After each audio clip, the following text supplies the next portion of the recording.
তিরমিজি শরীফের হাদিস 3375 নম্বর।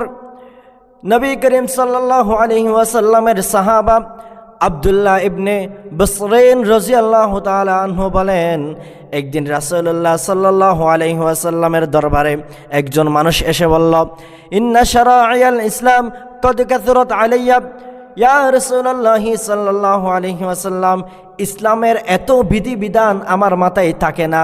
তখন রাসূলুল্লাহ বলল, এখন কি করতে পারি? তখন ওই সাহাবী বলল, ইয়া রাসূলুল্লাহ, আমাকে এমন একটা কাজ দিন, এমন একটা জিনিস শিখিয়ে দিন যেটা সব সময় যদি আমি করি তাহলে সহজে জান্নাতে যেতে পারবো।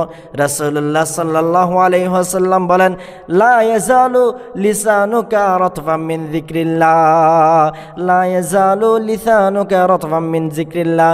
তোমার জিহ্বাটা যেন সব সময় আল্লাহ পাক রব্বুল আলামিন